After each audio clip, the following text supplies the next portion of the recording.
It is time to continue our journey through Epcot and join Buzzy long before someone stole his clothes as we once again look at the wonders of life on Expedition Epcot with an underrated gem, Cranium Command.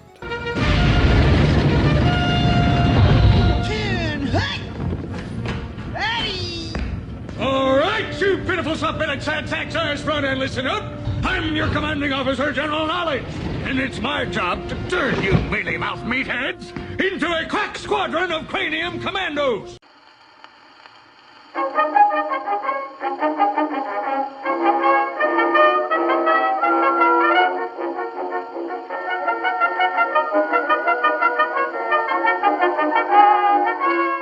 Cranium Command was one of the two attractions within the Wonders of Life and opened with the pavilion, but its planning goes a lot further back than that. In fact, it was one of the surviving planned elements from the original 1978 plans for Epcot Center's Life and Health Pavilion. Then titled The Head Trip, it was planned to share space with a dentistry-themed show called Tooth Follies. Designed by Rolly Crump, the stage and concept plan would resemble the final experience over 10 years later, but it was planned to have multiple different animatronics dedicated to emotion, intellect, and the nervous system. The idea though was delayed along with the rest of the pavilion when Disney was unable to find a sponsor.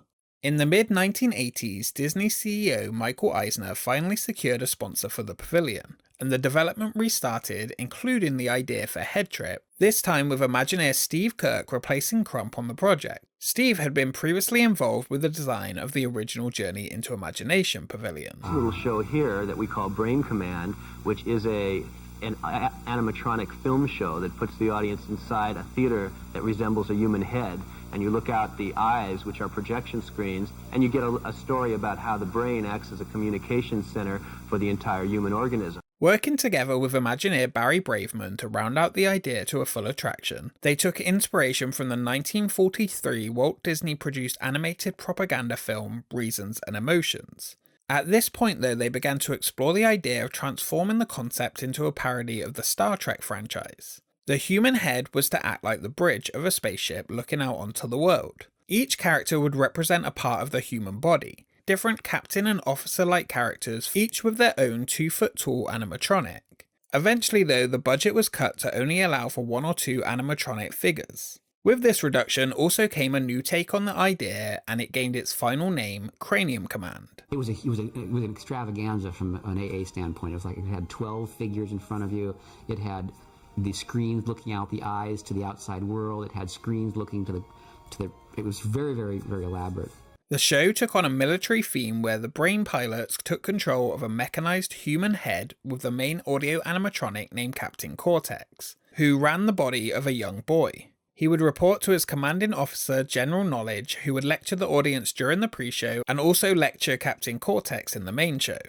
With time until the pavilion opened low, the animated and live-action film portions were outsourced to Colossal Pictures, who had previously worked with Disney on the show Magic Journeys. With a Fred Crippen-influenced style, they took the story given to them by Imagineering and followed it. Written like an educational film from the 40s, with a dry and condescending tone, this was not what Disney had envisioned for the attraction. In May 1989, director Jerry Reese, who had previously directed The Brave Little Toaster and would later go on to direct the short Cinemagic, one of my favourite shows at any of the Disney parks, was approached by then president of Walt Disney Feature Animation, Peter Snyder, to discuss the project with Jeffrey Katzenberg, Marty Sklar and Tom Fitzgerald, who hated the take on Cranium Command and wanted to fix it.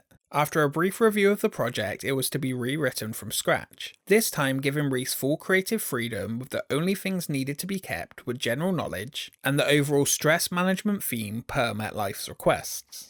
The only issue was though that they only had 5 months left to complete the project to reach the October deadline. Reese brought together as many animators from Disney as he could, including Gary Trousdale, Kirk Wise and Tom Cito. They came up with an entirely new story in under a week, with Jenny Tripp writing the script. They thought it would be funny if the character who was supposed to be teaching you stress management screamed at you like a psychotic drill sergeant. Captain Cortex was renamed to Buzzy, a young recruit. With the short time frame, Schneider asked the unproven Trousdale and Wise duo to direct the animated segment so Reese could focus on the live action. The pre-show Cranium Command was the last project Disney Feature Animation traditionally inked and painted on cells. General Knowledge, sir? You didn't give me an assignment yet, sir. Oh no, this has gotta be a sick joke! So, Goldbrick, you wanna pilot a brain, huh? Yes, sir! While the work on the animation continued at the newly built animated studio at Disney's MGM Studios, Reese was out in Los Angeles filming the live-action main show elements. He was directing everything you saw in the main show, from the 8 screens, 2 audio animatronics, and the 10 discrete channels of sound. The complexity of the shots did not make the job easy. With seemingly uncut point-of-view shots interacting with the different sources, he had to use different camera tricks and blur frames to stitch together the POV view to seem like one continuous shot. He also had to find ways the camera could express the behaviours needed for the attraction, such as shyness, love, anger, and worry, to immerse the audience into the attraction, and to believe you are looking outside the boy's head and experiencing his life. To go along with the POV shots, he used various famous comedians of the time to play roles within the show, and film the scenes to match up with the POV video. Finally, when all of the scenes were shot, he edited the whole thing together by creating 8 mock screens and editing while the animatronic dialogue played out to get the timings correct.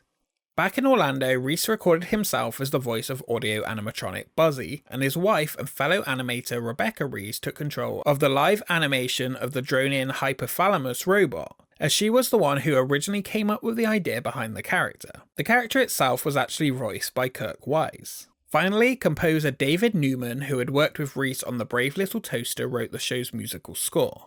Together, in less than 5 months, they had completed the new attraction for the Wonders of Life Pavilion, and it opened on time on October 19th, 1989.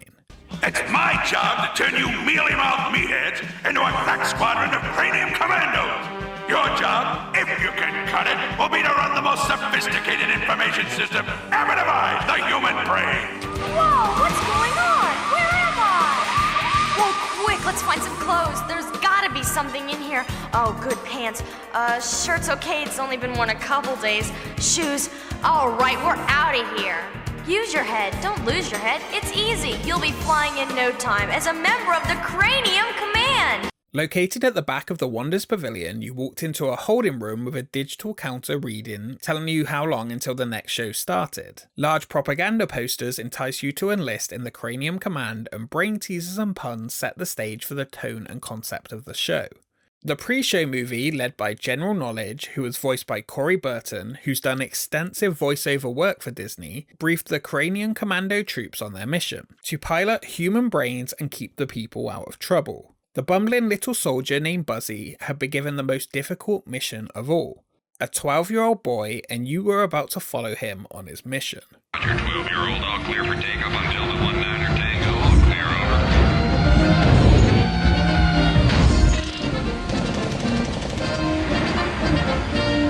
Hey, you Goldbricks, this ain't a spectator sport!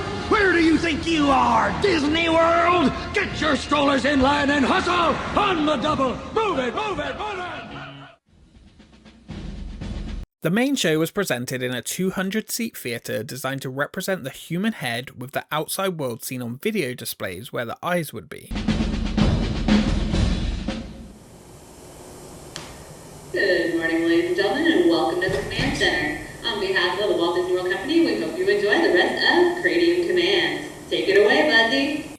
Buzzy, now an audio animatronic, sat at the front of the theatre on an articulated seat so he could move during the performance. Helping him pilot the 12-year-old via video appearances was Bobby, the logical left brain, the wacky right brain, the hungry stomach, the panicky bladder, the adrenal gland, and the heart's right and left ventricles. These were played by Dana Carvey and Kevin Nielsen, reprising their Hans and Franz role from Saturday Night Live. The show took the 12-year-old boy through a typical day, getting up, skipping breakfast, running to school after missing the bus and falling for a girl, protecting her from bullies, a food fight, being sent to the principal, and finally being thanked by the girl and kissed. At each point in the day, the different organs talked to Buzzy, explaining the problems they were facing, and in most cases arguing with Buzzy about how to deal with the situation. In the end, Buzzy, with the help of General Knowledge, learned how to balance the needs of his body crew to avoid stressful situations. So long, Buzzy! Keep up the good work! Let's hear it for Captain Buzzy! Hooray! So remember, gang, if you get stressed out, just call in your General Knowledge. Balance your body crew and get your cranium under command. Use your head, don't lose your head. It's easy. You'll be flying in no time. As a member of the Cranium Command! Bye! When the 17-minute long show opened, it was largely unmentioned due to the fact right next door was Epcot's first thrill ride, Body Wars. Tucked away at the back of the pavilion, hidden behind many exhibits, the show was praised as a hidden gem of Epcot, with wit, charm and humour and an educational tone that was exactly what Epcot should have been offering. It was loved by many during its lifetime in the park, and Jerry Reese stated that out of the 13 theme park attractions he helmed for Disney, Cranium Command was top of the list of the ones he loved working on the most. Over its 17-year lifespan at the park, the attraction never really changed. The only minor changes being that Buzzy was redressed and the entrance marquee received a more cartoon-inspired look. Jeffrey Katzenberg was so impressed by the pre-show, he claimed it was better than the main show itself. When he was looking for new directors for the upcoming Beauty and the Beast animated movie, he chose Gary Trousdale and Kirk Wise, and the movie went on to be one of the most critically acclaimed animated films of all time. One of Pete Docter's first projects was as an animator on the attraction. Years later, he would helm his third feature film, Inside Out, when the attraction played a part in inspiring its development. It would be a great thing for reprogramming.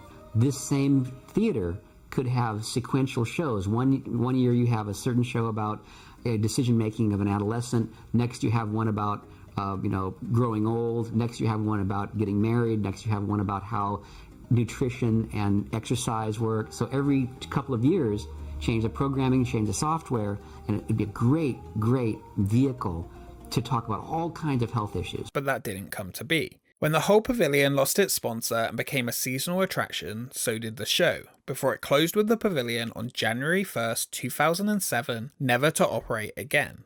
While over the years the pavilion found a new life during the park's festivals, Cranium Command did not. Each year more and more of the entrance marquee was removed, and in the first year of it being closed in 2007 it was used for wine presentations, but closed abandoned behind it sat Buzzy and the whole attraction never to be touched again.